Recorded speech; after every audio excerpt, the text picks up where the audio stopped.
Mas então sejam todos bem-vindos, eu sou Cristina Sleiman, estamos aqui com a doutora Patrícia Peck e o Jefferson Souza. Queria apresentar, porque o Jefferson ele é especialista na área de segurança da informação, proteção de dados pessoais, foi nosso curso também na formação de DPO, né, Jefferson? Então aí se formou, tirou o certificado com muito louvor. Então vamos dar início agora ao nosso bate-papo, oficialmente falando sobre a Covid-19 e segurança da informação. A gente já teve outros webinários, a gente sabe que outros colegas também estão abordando o assunto, mas não se exaure, né? Ele não tem limites, digamos assim. Sempre temos novidades, assim como temos também posicionamentos, ou às vezes alguma opinião diferente, ou alguma dica que de uma certa forma aí passou. Então, vou passar a palavra para vocês, se a Peck também quiser fazer uma introdução, e aí depois a gente passa a palavra para o Jefferson, fique à vontade.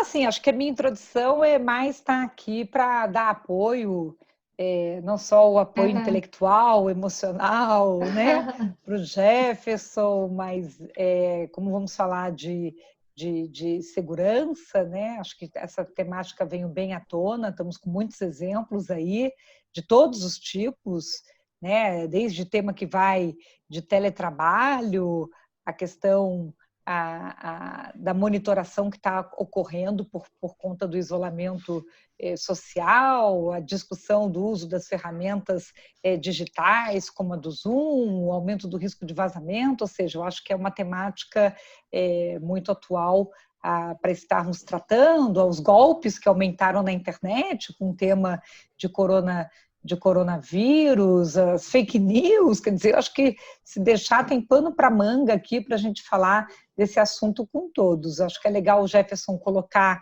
o que ele pensou e já começam aí o pessoal a participar com perguntinhas e eventualmente eu faço alguma colocação aqui para vocês, mas fico feliz de ter o Jefferson aqui conosco, ele inclusive é nosso professor também aqui dos nossos cursos, né, da formação que nós realizamos para DPOs e tudo, e a gente vai acabar no final caindo em falar de LGPD e não vamos resistir, né, nesse assunto, não tem como, mas é isso, ficamos felizes, agradecemos a participação de todos, acho que a maioria está tendo uma oportunidade nesses dias de isolamento social, de tanto poder tocar coisas de trabalho, como de poder estudar, se atualizar, né? A gente está conseguindo fazer agendas. Eu, essa semana, fiz umas 4 agendas que, de outra sorte, eu teria que ter feito viagens, bate e volta. Teria que ter ido a Brasília, ao Rio de Janeiro, a Curitiba, e acabei fazendo tudo daqui de São Paulo e sem ter que ter esses deslocamentos todos. Então, assim,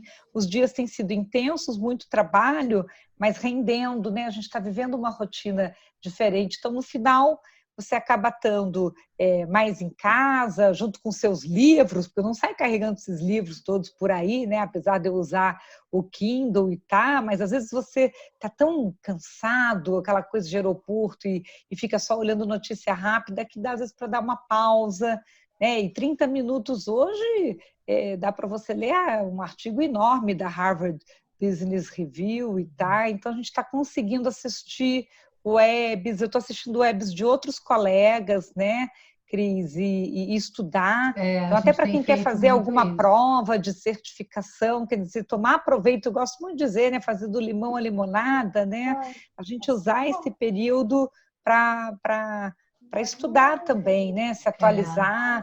Às vezes, aquele artigo que você queria escrever, né, aquele material novo que você queria produzir, aproveitar tudo isso. Beck, deixa eu aproveitar. Jefferson, vou te pedir permissão aqui de... Mais 1 hora para você acabar? Vou ter que...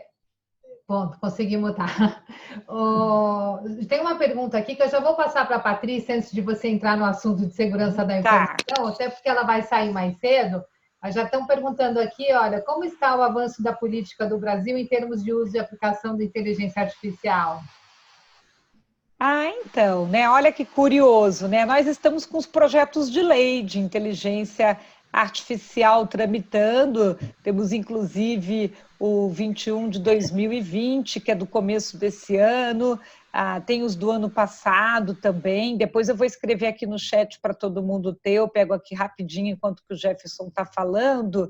Mas existe aí uma situação de estarmos usando iniciativas que usam inteligência artificial para poder capturar informações e processá-las de uma maneira mais rápida, né? Porque isso que o bot, que o robô consegue fazer, então tratar dados pessoais e pessoais sensíveis como o da saúde e ainda capturar e utilizar com outras informações que estão vindo de geolocalização. Então, aqui em São Paulo agora está usando essa iniciativa. Então, eu vi que foi comentado fazendo a referenciação do GDPR, né? No Brasil, a LGPD não está vigorando ainda, senão nós já teríamos que estar seguindo uma série de itens ali, mas a gente não pode deixar de se referenciar naquilo que nós já tínhamos de Marco Civil da Internet, de Código de Defesa do Consumidor, de Constituição Federal, apesar de serem leis mais esparsas, mais genéricas, mas já tinham um tratamento, né? Então, um princípio de transparência,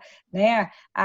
O fato de você ter que dar a ciência de que está fazendo a captura, ou de ter que informar que está falando com um robô.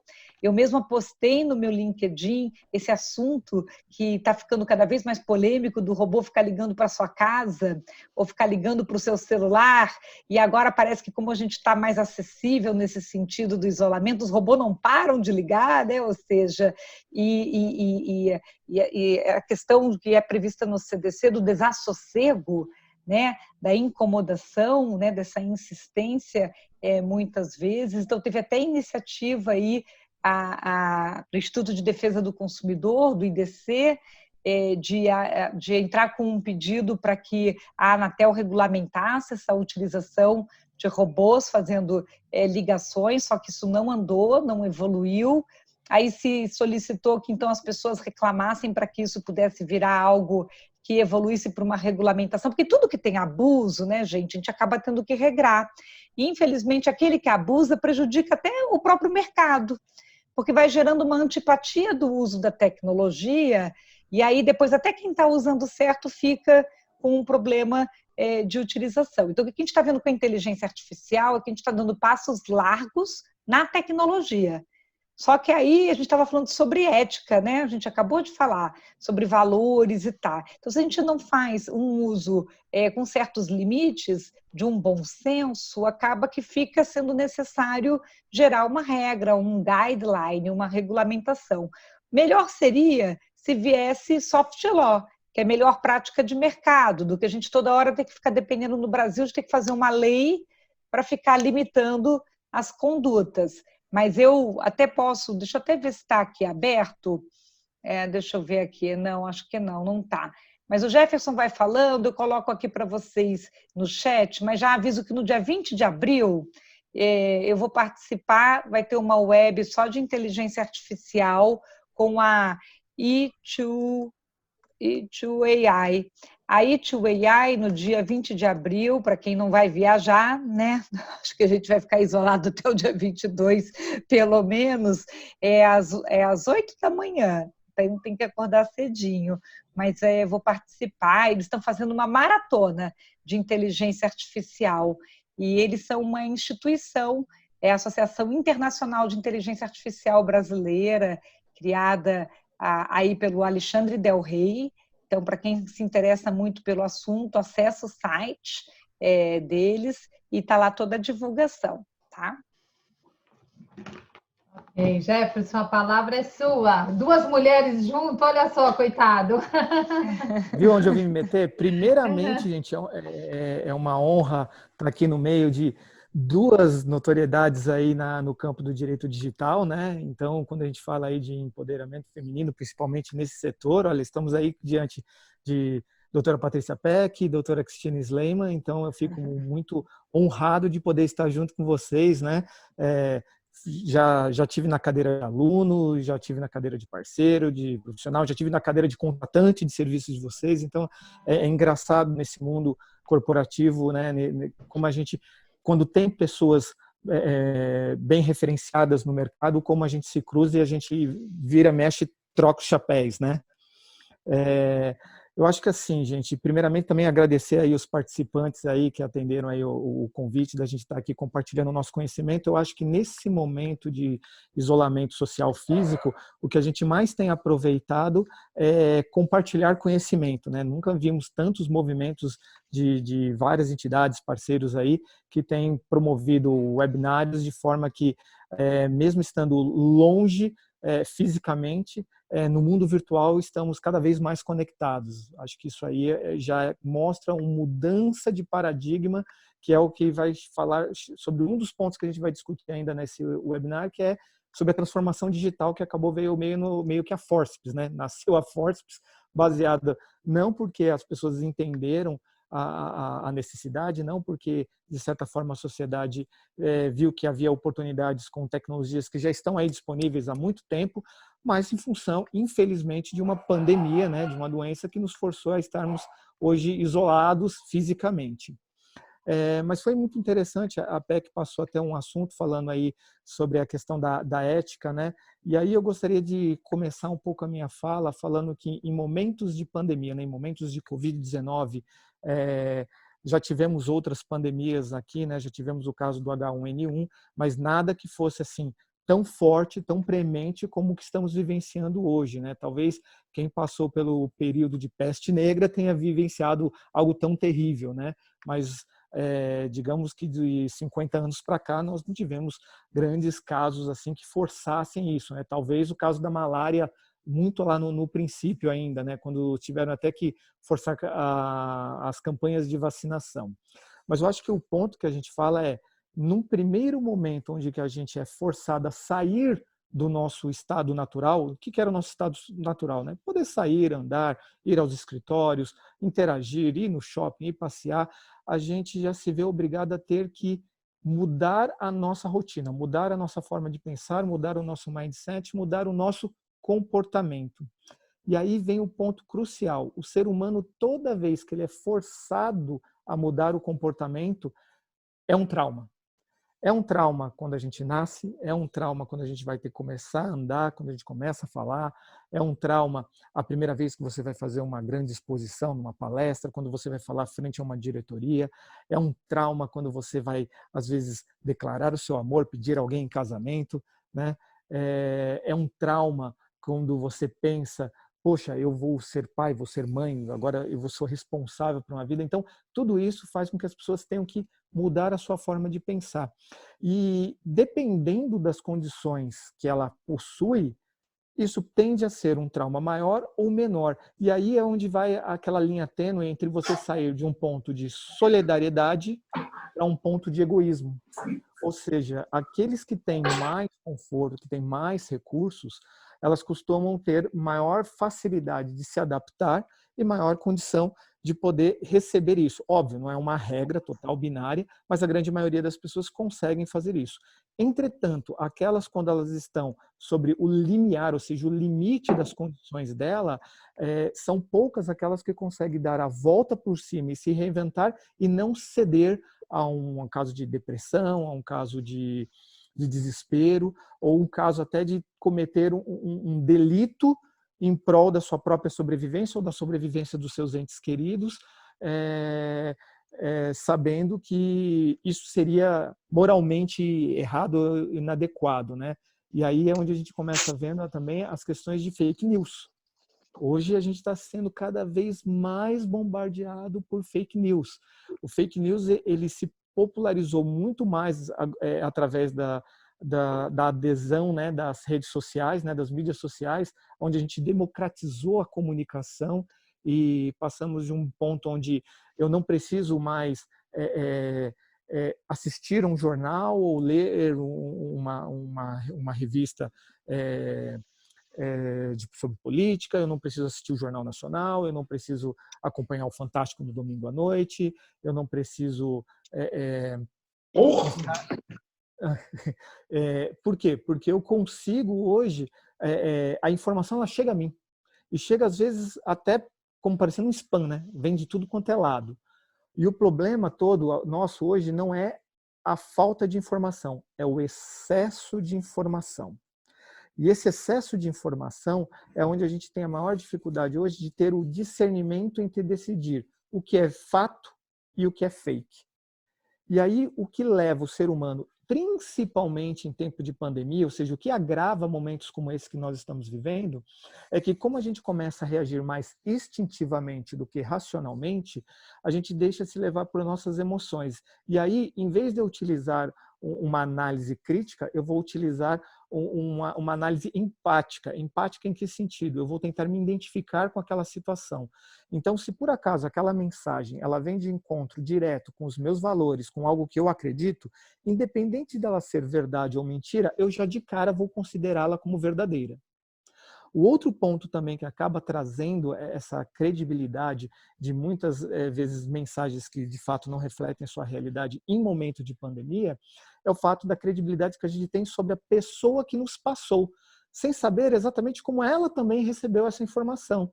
Então você tem aquele caso de, poxa, eu recebi essa mensagem de um tio meu, ele é um policial. Bom, já que ele é um policial, está em campo, trabalha em proteção da sociedade, eu imagino que essa mensagem só pode ser verdadeira. Então, eu vou contribuir repassando isso para outras pessoas. Por outro lado, esse seu tio policial pode ter recebido de um colega delegado, que também pode ter recebido de um amigo juiz, que, por outro lado, recebeu de um sobrinho.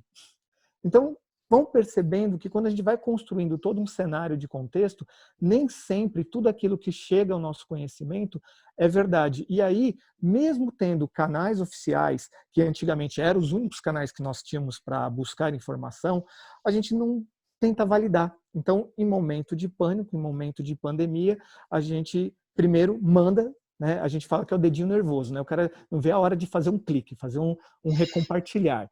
Então, a pessoa já fica alguém deu uma risada aí. Então, a pessoa já fica naquele âmbito de tentar querer avançar. E aí a gente tem, né, a PEC mencionou o livro do Richard, né, que falava um pouquinho sobre esses conceitos e valores morais em tempo de crise.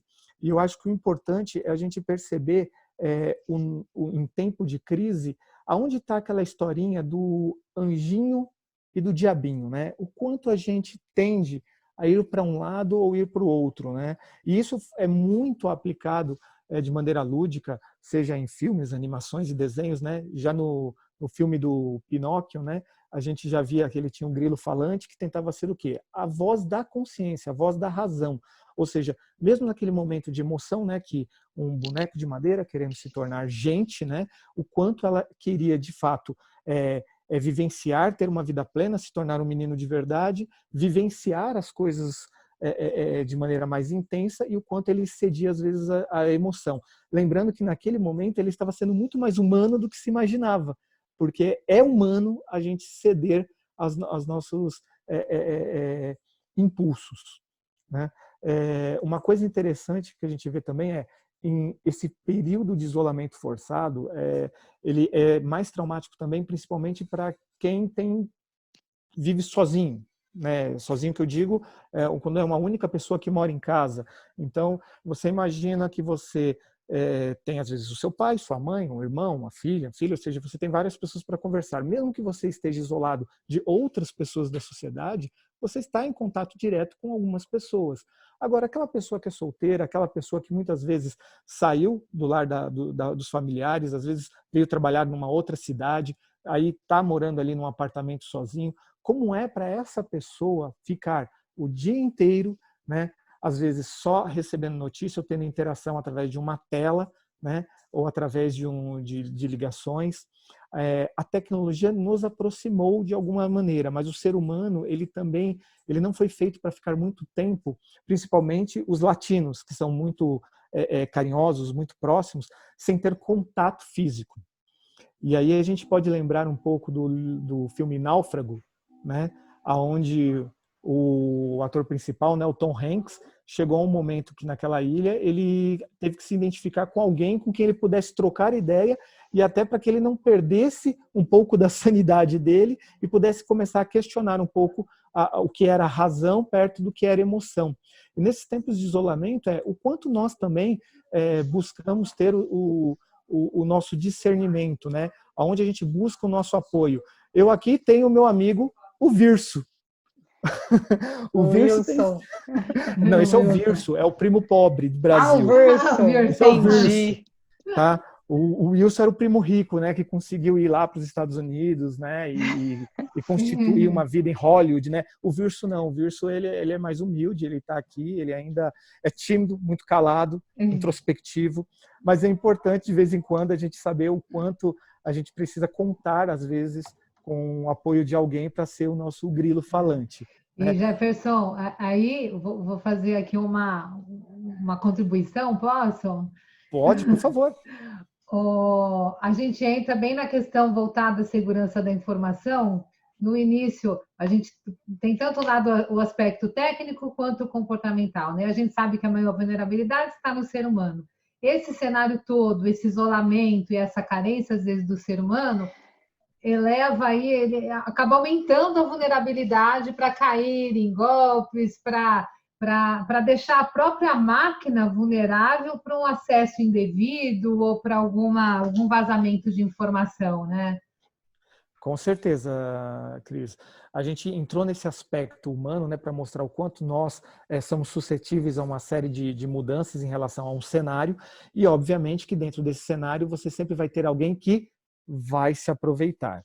Então a gente fala que num cenário de crise, aqueles que detêm maior controle, alguns vão procurar ajudar, outros vão pensar em maneiras de se aproveitar. Então, esse é um ponto importante, eu acho, Jefferson, até porque está chegando perto das 5h30, eu vou sair daqui a pouco, mas assim, aquela velha história, né? Mesmo quando nós estamos fazendo algo para o bem, uma boa causa, isso nunca vai eximir de responsabilidade. E hoje tem muita gente trabalhando remoto. Então, um cliente nosso estava questionando, né? Quer dizer, se eu tenho pessoas trabalhando de casa e tiver um vazamento, e foi a própria pessoa na sua casa que não seguiu procedimentos de segurança, a máquina não estava com atualização, porque ela está usando uma máquina de casa, tá? Quer dizer, não é todo mundo que está usando equipamentos fornecidos pela empresa, nem nada, porque a gente teve que bota todo mundo remoto e não necessariamente dentro de um planejamento adequado, né? Foi até um pouco improvisado, se a gente puder deixar essa palavra como sendo a mais pertinente. E aí a empresa querendo então saber, né, se ela responderia. E aí eu disse sim, né? O empregador responde pela conduta do empregado, vai responder pelo evento do vazamento, depois vai ter que apurar, né? Mesmo que tenha havido uma situação de negligência daquele funcionário na hora de manuseio dos equipamentos na sua casa, ele estava em trabalho remoto, aquilo era uma informação de trabalho, em execução de trabalho, o empregador tem responsabilidade naquela situação. Então, eu queria que você comentasse um pouco mais, né? Porque nós sabemos que não necessariamente está com pacotes de software de segurança fornecido pelo empregador, não necessariamente está sendo utilizado equipamentos que tenham tido qualquer tipo de verificação, auditoria por TI ou por áreas de segurança, ou seja, nós estamos sim no rebolation, né? Rebolation, improvisation, né? E como a pressa é inimiga da perfeição e da segurança, né, nós não podemos dizer que não aumentamos bastante o risco de segurança no contexto atual que estamos operando, né? E aí o alerta redobrado com a parte comportamental, né? E eu queria dicas, né? O que a gente pode falar, o que pode ser feito, porque o usuário doméstico, normalmente, tem pessoas, inclusive, usando equipamentos que são compartilhados, né? E aí vai. E acho que é uma lista. E aí eu aproveitei aqui para esquentar para você e aí você começa a falar e aí daqui a pouco eu saio, entendeu? Mas eu queria trazer essa tônica, ou seja, não é pelo fato de que não estamos sob completo controle e tratamento assim do ambiente da empresa e do empregador e que estamos numa situação excepcional que não vai haver responsabilização por parte da empresa se tiver havido um evento de vazamento de informação a partir do ambiente doméstico da casa do funcionário. Exato. Bem colocado, Peck. Bom, primeiramente, entender que, assim, nesse momento de crise, muitas empresas não estavam, de fato, preparadas para reagir a isso. Então, foi natural que você fizesse o quê? Faça o máximo que der com os recursos que nós temos. E aí, entre os colaboradores também, ajudando. Eu tenho internet de casa, eu tenho meu computador pessoal, e vamos fazer. Uhum. Nesse momento, o que acontece, que a gente fala, é que nem a história do Titanic, quando vinha afundando, né, e tinha aquela orquestra tocando, né, ou seja, o navio afundando e o show tem que continuar. Então, é o seguinte, antes de mais nada, a gente vem vendo essa discussão a respeito de saúde e economia, e a gente tem que entender que, assim, negócios Na mensagem botei o ID direto. negócios precisam continuar funcionando, operando, né? Então, o que acaba acontecendo? A gente saiu de um estágio em que a gente simplesmente fez improviso. Você colocou bem a palavra, foi pura improvisação. Poxa, e mesmo assim, né, com toda essa benevolência, com esse apoio das pessoas, se ocorrer um incidente, a empresa viria responder? Sim, viria responder. E por que ela viria responder? Ela viria responder não só pelo fato do incidente em si, mas porque ela não se preparou no antes, de forma preventiva, para criar um plano para que, se ela tivesse que trabalhar sobre essas condições, ela ter os recursos de maneira clara, correta, sobre uma normatização, sobre um procedimento e até com equipamentos e softwares que pudessem garantir a segurança que hoje a gente não está vendo em vários negócios. Agora, o que é importante perceber? Já que o negócio ele vem em primeiro lugar, porque entre uma possibilidade de eu ser invadido ou de eu ter um incidente de segurança versus a certeza do negócio parar, eu, enquanto gestor, eu não pensaria meia vez. Vamos pôr o negócio de pé. Só que, uma vez que eu coloco esse negócio de pé, e já consigo, pelo menos, voltar a trabalhar, seja da mesma maneira, de uma maneira improvisada, de uma maneira mínima necessária para tocar alguns negócios, eu preciso garantir que essa barraca improvisada não vai cair. Isso vai ter que se manter de pé. Então, passado esse susto inicial que muitos tiveram de sair correndo para botar negócios no pé e até conseguir rever modelos de negócio, né? Eu falo que a transformação digital ela acabou vindo, infelizmente, em função de uma epidemia.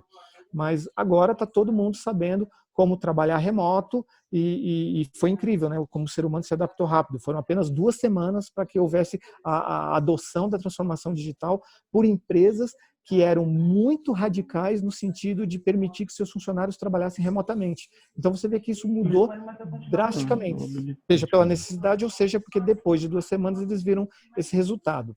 Mas aí o que começou a fazer? A gente começou a utilizar ferramentas gratuitas, né? A gente está utilizando uma aqui, que é o próprio Zoom, que teve uma série de polêmicas nas últimas semanas, né? Alguns até nos questionaram, poxa, vocês vão utilizar a plataforma do Zoom, né? Então é importante a gente entender que não só o Zoom, mas qualquer ferramenta hoje, principalmente ferramentas que são oferecidas de forma gratuita, elas têm sim limitações. Se as ferramentas pagas, elas já correm o risco de terem algum tipo de vulnerabilidade, quem dirá mais, às vezes, ferramentas que num primeiro momento não cresceram pensando em atender um público como esse, né? Você imagina, o Zoom não imaginava que em 15 dias a taxa de utilização da ferramenta dela ia crescer e que ela ia ter tanta visibilidade. Visibilidade é essa que acaba atraindo o olhar de quem quer cometer algum golpe, quem quer ganhar vantagens. E aí, entrando um pouco desse lado, né, que é o lado cultural versus o lado tecnológico, a gente vê, né, situações do tipo, poxa, então eu vou ter que trabalhar de casa, vou começar a utilizar o que eu tenho, então vou usar o Zoom. Alguém vai pensar, pô, deixa eu verificar se essa ferramenta tem algum tipo de vulnerabilidade. E a vulnerabilidade, às vezes, não está só na ferramenta, está no comportamento daquele usuário, que mesmo que tenha utilizado uma ferramenta segura, às vezes a infraestrutura que ele está utilizando aquela ferramenta não é segura. Então, por exemplo, eu posso estar agora com o Zoom, que saiu 2 atualizações depois dos primeiros casos de incidente de vulnerabilidade divulgados, né? O próprio dono do Zoom se comprometeu ainda nos próximos dias lançar ainda outras correções e outros aprimoramentos, mas o que acontece é que mesmo utilizando o Zoom numa plataforma segura, eu posso estar utilizando ele num computador, num notebook, com um sistema operacional Windows desatualizado, que não tem mais suporte, ou até com licença pirata. quem teve que pedir para os seus colaboradores começarem a trabalhar de casa, você não sabe a condição que aquele colaborador está com o computador dele de casa. Será que ele tem, no mínimo, um antivírus, né? Se você estiver hoje utilizando minimamente um Windows, né? Hoje o Windows está na versão 10, né? Para quem veio da versão 8.8.1, você teve até direito, a Microsoft ofereceu gratuitamente para que os usuários pudessem migrar para o Windows 10. Então, se você vai hoje numa grande rede de varejo, né, de supermercado ou eletrodomésticos e compra hoje um notebook, você já vem com um sistema operacional licenciado. Se ele está licenciado, você tem direito a atualizações de segurança do ponto de vista da Microsoft vitalícias. E aí, será que essa pessoa que ela foi educada no mundo analógico, ela foi ensinada a ter que saber que no mundo digital ela também tem que tomar cuidado? Ou seja, no mundo físico, meu pai sempre me lembrava de alguns cuidados quando eu era pequeno. Então, poxa, você vai atravessar a rua, olha para os dois lados, não confie no motorista, preste atenção no semáforo, atravesse na faixa, vai sair de casa, olha com calma como é que está o movimento na rua, mantenha a casa trancada, não fale com estranhos. Isso faz parte da educação analógica. Mas no mundo tecnológico, como é isso? Será que eu fui educado a saber que eu tenho que olhar se minha máquina tem uma atualização de segurança, se eu rodo uma atualização de segurança, se eu utilizo um browser, um navegador da minha escolha, ou seja, se eu não utilizo o Edge ou o Internet Explorer, eu opto em utilizar o Chrome, eu uso o Safari, porque eu trabalho com Apple, ou eu utilizo o Firefox. Eu tenho o hábito de fazer a atualização desses recursos, ou seja, mesmo que eu esteja utilizando o Zoom de maneira segura, mas eu esteja rodando o Zoom no formato web, em cima de um navegador como o Chrome, né, e eu não tenha feito a atualização do Chrome, eu vou sofrer com vulnerabilidades. Então, eu acho que a primeira coisa que nós temos que aprender enquanto usuários digitais, né, dentro dessa transformação digital, tecnologia é mutável, é passível de vulnerabilidade e eu preciso estar acompanhando os canais de imprensa, canais oficiais, os canais dos próprios fabricantes de solução, ou até mesmo, muitos dos aplicativos, você pode contar com uma opção que às vezes está lá em configurações, em sobre, informação, que você tem lá, atualizar ou buscar atualizações daquele aplicativo. Isso vale para qualquer aplicativo, não só para o Zoom. Além disso, uma coisa que é importante sempre quando a gente fala de computador, gente, é você ter um antivírus. Hoje você pode ter antivírus que a gente chama de nova geração, que traz um recurso que a gente chama de personal firewall, ou seja, tecnologias que vão prevenir você de receber um ataque malicioso, mesmo quando você tem, às vezes, algumas vulnerabilidades nos seus aplicativos. A gente consegue ver aí um caso drástico disso, foi quando a gente teve a questão do WannaCry, né? O ransomware que saía criptografando os computadores e que parou empresas de telefonia na Europa, parou redes de hospitais, toda uma rede de logística e também afetou muitas empresas no Brasil. O que ocorria? Ou você deveria ter atualizado o teu sistema operacional, no caso o sistema operacional do Windows, ou você deveria contar com um antivírus inteligente que pudesse identificar aquela ameaça para atuar. De uma forma ou de outra, olha só, você tinha duas camadas. E tecnologia é isso, você tem que criar camadas, é como se fosse uma cebola, né, que você vai descascando, você vai criando camadas de segurança, que vai desde o comportamento do usuário, que é ele saber o que ele vai colocar no computador dele, o que ele vai clicar, que tipo de site que ele vai navegar, que tipo de anexo que ele pode ou não abrir de um e-mail desconhecido que ele tenha porventura recebido. Todo esse tipo de educação é algo que a gente tem que sair construindo. E nas próprias plataformas digitais é a mesma coisa. Então, por exemplo, estamos fazendo um webinar aberto, ou seja, não estamos falando nenhum segredo, estamos compartilhando aqui o nosso conhecimento, então qualquer pessoa aqui pode entrar ali no endereço que foi anunciado para poder assistir. Mas se eu estivesse fazendo uma reunião de negócio tratando de informações sigilosas, então a primeira dica que a gente já daria, não utilize canais abertos com IDs de reuniões que são fixos e que são amplamente divulgados. Por quê? Porque em qualquer momento você pode ter uma pessoa não desejada entrando nessa reunião para poder participar. Ou seja, não estamos nem falando de vulnerabilidade, estamos falando simplesmente de um comportamento em relação a um recurso que a ferramenta já provém. O próprio Zoom permite que a gente faça agendamentos de reuniões com um código aleatório, um código esse que eu posso guardar e não divulgar para todo mundo, apenas para aqueles que irão participar da reunião, e Além disso, que eu possa ter uma senha de acesso ou ter uma sala de espera onde as pessoas só vão poder entrar depois que o moderador da reunião autorizar e verificar. Opa, esse nome aqui, deixa eu ver. Opa, Patrícia Peck. Patrícia Peck vai participar dessa reunião, então eu permito que ela entre, né? Opa, vamos dizer aqui que a Érica Nonoyama não fosse participar. Então, Érica, desculpe usar você como exemplo, mas então se a Érica chamar ali, opa, bloqueio ela, não deixo ela entrar. Posso também já pré-definir que, né, nesses ferramentas que as pessoas vão entrar com as câmeras desligadas, com os microfones fechados, né? Exatamente para que, ou até não podendo compartilhar a estação de trabalho. Uma das vulnerabilidades que se discutia muito no Zoom é que quando você libera funções como compartilhamento da sua estação de trabalho, é quase como se você pudesse fazer também um atendimento remoto e receber um atendimento remoto. Então, o que acaba acontecendo? Às vezes é uma via de mão dupla. Se eu tenho ali uma vulnerabilidade, o atacante que entrar naquela reunião que muitas vezes está pública, ele vai utilizar aquele canal que você liberou de compartilhamento da sua estação de trabalho para ele entrar no seu equipamento e ali ele colocar algum código malicioso que venha comprometer sua máquina ou que venha espionar. Isso é uma coisa que é muito comum da gente te ver. Vou dar um tchauzinho aqui, gente, que eu vou precisar sair mesmo, tá, Cris? Então, tá bom, olha, boa web aí para vocês. Eu vi que o Rafael está participando e ele é quem tem implementado bastante as normas e políticas de segurança de informação e teve um aumento, Cris, de pedido dos clientes para a gente fazer, inclusive, política de home office. Então, acho que o Rafa podia me substituir.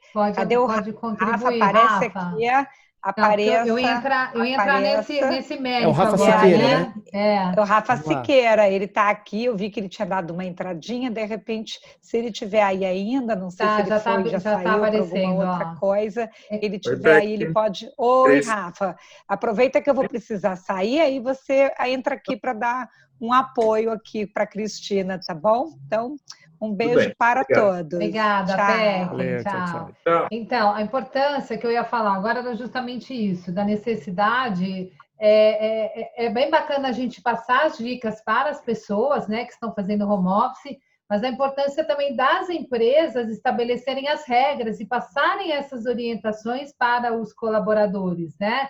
Então, ela formalizar para os colaboradores o que pode, o que não pode, como eles podem blindar, né, ou elevar ali o nível de segurança também na sua própria máquina. Rafa, dá uma contribuição para nós. Claro. Primeiramente, me apresentar, né? Sou Rafael Siqueira, trabalho lá no escritório junto com a Patrícia Peck e o Dr. Leandro. Tá todo mundo me ouvindo? Perfeito. Perfeito. Até o Leandro tinha feito um webinário também lá pelo escritório, né, com algumas questões de cuidados, né, que a gente precisa ter, né, com relação à segurança da informação nessas questões de home office. Por exemplo, a gente teve uma consulta de uma empresa perguntando se poderia disponibilizar os próprios desktops na residência dos funcionários, com entrega por motorista particular, para fazer essa entrega para todos os funcionários. Perguntaram se tinha algum risco, né? Primeiro, por não ser um dispositivo pessoal, ser um dispositivo corporativo, já tinha toda a questão de políticas de acesso, não ter a questão do administrador local, para o funcionário não conseguir instalar qualquer tipo de aplicativo, mas até para uma questão de prevenção seja de furto ou de roubo desse equipamento, do deslocamento da empresa até a casa do funcionário, ou caso a casa do funcionário seja vítima de uma tentativa de roubo e furto, também ter a questão da criptografia ativada no disco. Porque se você não tem a criptografia ativada no disco, por mais que você coloque a questão de usuário e senha, se o disco não tiver criptografado, qualquer criminoso aí, qualquer cracker, qualquer hacker consegue fácil acesso aí às informações.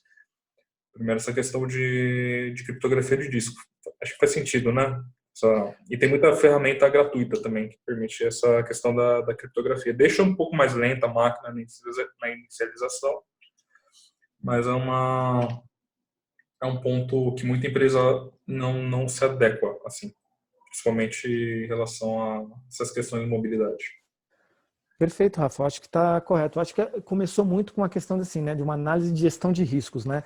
No momento em que a gente se depara com uma situação atípica, como foi esse caso do Covid-19, né? A gente tem que tomar decisões, muitas vezes decisões dolorosas, e escolher entre o ruim e o menos pior. É óbvio que sempre tem um risco quando você tem que tirar, às vezes, um equipamento da sua empresa, né, do seu escritório, às vezes para fazer um transporte, desde até a comunicação desse tipo de procedimento, né, porque você imagina vazar a informação que vai sair um motorista particular com um carro, com uma van cheio de equipamentos para poder fazer entrega, ou seja, já é uma informação que ela já por si só já precisa ser tratada com cuidado para que esse motorista não seja alvo de um assalto. Mas, obviamente, a gente precisa fazer com que esses equipamentos cheguem. Tendo condições de mandar equipamentos corporativos, sempre vão ser melhores do que a utilização do equipamento particular. Porque o equipamento da empresa, a empresa legalmente, ela tem como poder exigir determinadas medidas de controle e fazer o devido monitoramento. Sobre um equipamento particular, isso já não é possível. Ou seja, o equipamento particular, como o próprio nome diz, é particular. Ele faz o que ele quiser. Eu não tenho como chegar e falar, funcionário, por favor, nesse momento de pandemia, utilize o seu computador para manter as operações e, assim, retire todos aqueles joguinhos dos seus filhos, deixem de... O teu marido não pode mais navegar naqueles sites que ele navega e assim por diante. Isso não tem condições de se fazer. Mas o Rafael... O que eles estavam fazendo no primeiro momento era deixar todos os dispositivos ligados, e eles estavam com algumas ferramentas de acesso remoto. Eles passavam o login para a pessoa fazer o acesso por um dispositivo pessoal, mas aí é questão de, dependendo da ferramenta aí de acesso remoto que você está utilizando, tem uma elevação grande de risco. Mas o computador está na minha rede e o cara está acessando lá da casa dele com uma questão do acesso, mas o mero fato de você ter aberto aí uma porta para acesso remoto já eleva muito a questão de risco de segurança também. No primeiro momento é o que eles estavam adotando. E diariamente ia lá uma pessoa da tecnologia ver se não tinha nenhum computador que tinha desligado durante a noite, por exemplo. Aí eles optaram por fazer esse transporte, né, do desktop mesmo para casa das pessoas. Eu diria que uma das coisas que eu fui muito questionado no começo dessa pandemia era a questão da importância em começar a estruturar um plano de continuidade de negócio. E o que eu falava para quem me questionava sobre isso gente, não é hora de pensar num plano de continuidade de negócio. Agora é hora de sobreviver. Se vira nos 30. Pega tudo que tem e tenta botar o negócio de pé. Então, como o Rafa falou, gente, vamos dar acesso remoto, o cara acessa de casa com o computador dele e tal. Agora, isso não quer dizer que uma vez que você começa a ir voltando sua operação aos poucos, que você também não tem que começar a adaptar esse negócio, principalmente sem saber por quanto tempo vamos ficar nessas condições, para tentar trazer o mais próximo do adequado. Ou seja, aí temos condições de mandar os equipamentos da empresa? Vamos mandar os equipamentos da empresa. Temos condições de contratar licenciamento de alguns softwares de proteção e liberar para que seja instalado nos computadores, nas casas, nos domicílios dos nossos funcionários? Poxa, então vamos começar a fazer isso.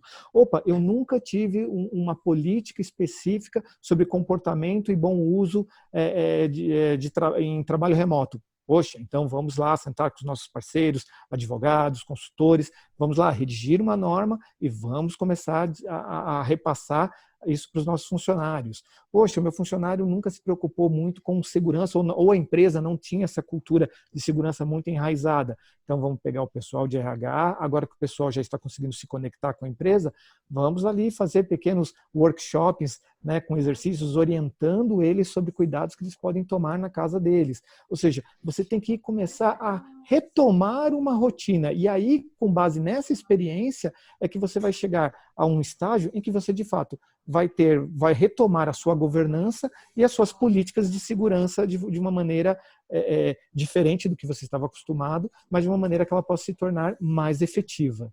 Na verdade, Jefferson e Rafael, o primeiro instante é apagar o incêndio, né? Depois é arrumar a casa. Você vai voltar e fazer as reformas necessárias para colocar tudo de pé novamente.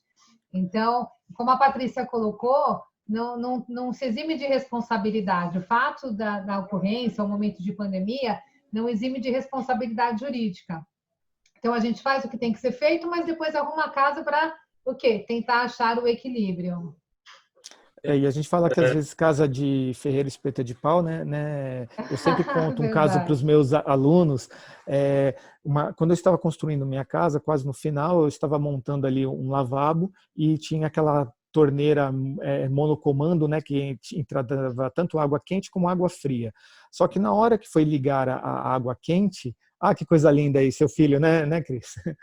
Então, na hora que estava ligando ali a mangueira, o bico ficou muito longe e a mangueira não dava comprimento. O que eu fiz naquele momento? Tem aqui uma mangueira tradicional de água fria, né, aquela mangueira de borracha, vou emendar com a mangueira de metal, vou plugar aqui temporariamente, até que depois eu tenha condições de ir numa loja de material de construção para trocar aquela mangueira.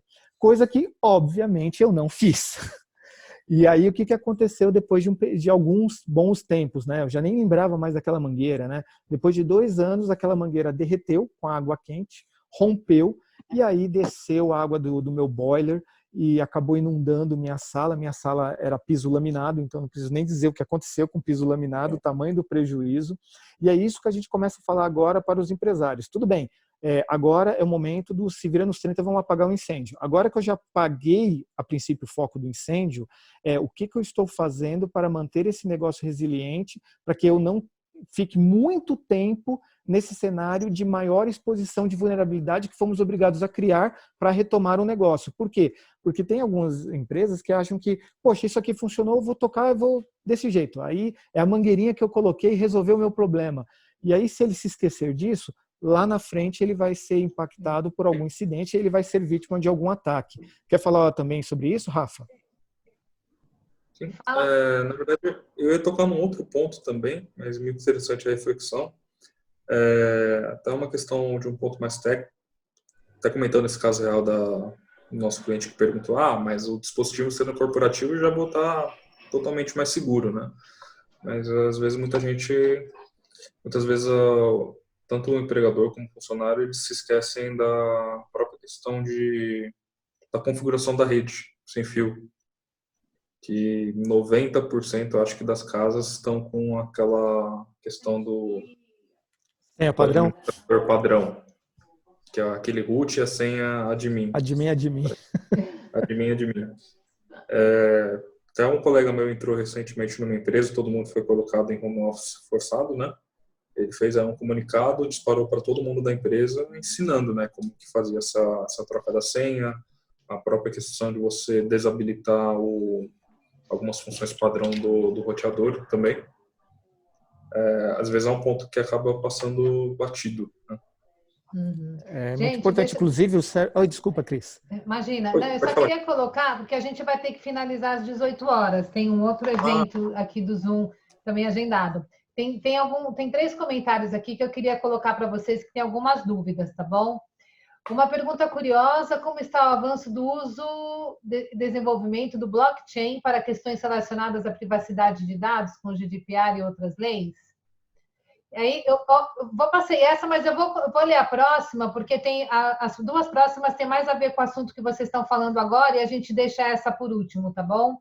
Utilizar o VMware, é isso? É seguro? Isso, VMware.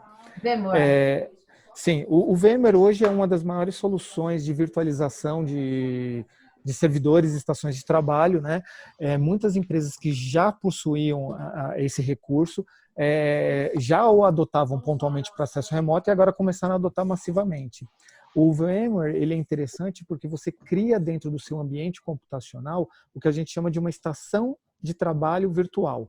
Ou seja, o usuário, quando ele conecta naquela VPN, em vez dele estar abrindo aquele canal de vulnerabilidade, onde tudo que acontece no computador dele pode refletir para dentro da rede da empresa, ele, na verdade, ele vai estar abrindo um ambiente fechado, e ele vai estar trabalhando com uma estação virtual que, na verdade, se encontra na infraestrutura da empresa, né? É quase como se a gente criasse um modelo que a gente fala de container, né? Ou seja, a vulnerabilidade que está no sistema da estação de trabalho do usuário, ele não reflete naquela sessão virtual que ele abriu na empresa dele. Então, sim, respondendo a pergunta que foi do Bruno Vito, inclusive aluno meu, é sim uma das medidas seguras, sim, Bruno, utilizar VMware sempre que possível você ter VDI ou qualquer outro tipo de solução que crie containers ou estações de trabalho virtuais, ela é a melhor medida para você fazer acesso remoto seguro, containerizado e tendo o domínio completo até de padronização dessas estações de trabalho. Teve um comentário também do Eric, olha lá, Jefferson. Ele está falando use o modo net nas conexões de rede do VMware e mantenha SO VMware e antivírus atualizados, isso. Agora, fato que não existe nada 100% seguro. Isso é fato mesmo. Sim, olha lá. Inclusive, ele reforça, né, o que eu já tinha comentado lá a respeito de ter antivírus e outras soluções atualizadas, como outras camadas de proteção, mas também de utilizar soluções de VDI. Inclusive, ele até sugere na Amazon, né, na AWS, né, na AWS, né, é você contratar um espaço, uma infraestrutura num desses provedores de data center, para você criar uma infraestrutura remota lá, para que aí os seus funcionários conectem esse ambiente e trabalhem com os recursos que você criar nessa estrutura. Isso também é uma medida que pode ser tomada para aqueles que têm condições e às vezes não tenha, como o Rafa falou lá do exemplo que foi dado, de pegar computadores e levar fisicamente até onde estão os seus funcionários. Até porque tem empresas que às vezes trabalham com pessoas espalhadas em várias cidades, né? Que, por exemplo, para o litoral aqui de São Paulo, você teve até bloqueio de algumas cidades para não ficar recebendo gente de fora, né? Então, você pode utilizar infraestruturas como essa. Você vai comentar, Rafael, ou vamos passar para o blockchain? Não, estou de acordo com os comentários do Jefferson também, e essa questão do blockchain, eu confesso que eu não tenho tanto domínio, assim. Se o Jefferson tiver alguma questão... vai se manifestar. Eu acho que é importante a gente falar... desculpa, eu acho que é importante... Eu acho que é importante falar sobre o blockchain. O blockchain, é uma realidade. 2, já é utilizado em uma série de negócios e reconhecido como plataformas que usam uma tecnologia extremamente segura. Inclusive, você já tem o mercado financeiro trabalhando também com operações de moedas digitais em cima de estruturas como essa. O blockchain nada mais nada menos é do que um ambiente compartilhado onde ninguém é dono de todas as informações, né? Você tem uma série de componentes distribuídos e trabalhados em conjuntos e aonde você não tem como alguém dentro daquele ambiente causar alguma fraude ou atuar ou tomar posse de algum dado que não seja dele. Eu entendo que, na verdade, soluções de blockchain tendem a crescer muito como alternativas a se criar ambientes que garantam proteção quando a gente fala de confidencialidade e integridade de dados pessoais, pensando não só na LGPD, né, que está em vias de entrar aqui, né, seja em agosto ou seja em janeiro do ano que vem, mas também pensando na GDPR, que já é válida e hoje, no mundo globalizado em que a gente tem contatos com várias pessoas no mundo, a gente já deveria, de fato, estar até atendendo esses modelos de negócio. E até é importante dizer que, assim, essa transformação digital, a Forceps que veio com a pandemia, nos forçou a mudar o nosso comportamento de tal forma que, mesmo pós-pandemia, nós dificilmente iremos voltar para um cenário que nós trabalhávamos antes. A gente teve aí, eu tenho algumas empresas, alguns clientes meus, que chegaram a entregar já andares alugados de prédios comerciais e outros que já estão considerando isso, uma vez que começaram a fazer a conta de que, primeiro, obviamente, manter às vezes uma infraestrutura própria, né, aqueles escritórios suntuosos, chiques, é mais caro do que ter trabalhos realizados remotamente. Óbvio, isso não vale para todo modelo de negócio ou para toda uma estrutura empresarial, mas tem empresas que já estão vendo que podem manter um espaço para funcionários que necessitam estarem fisicamente atuando juntos, um outro pool para fazer rodízio de funcionários para aqueles que precisam pontualmente estarem nos seus escritórios,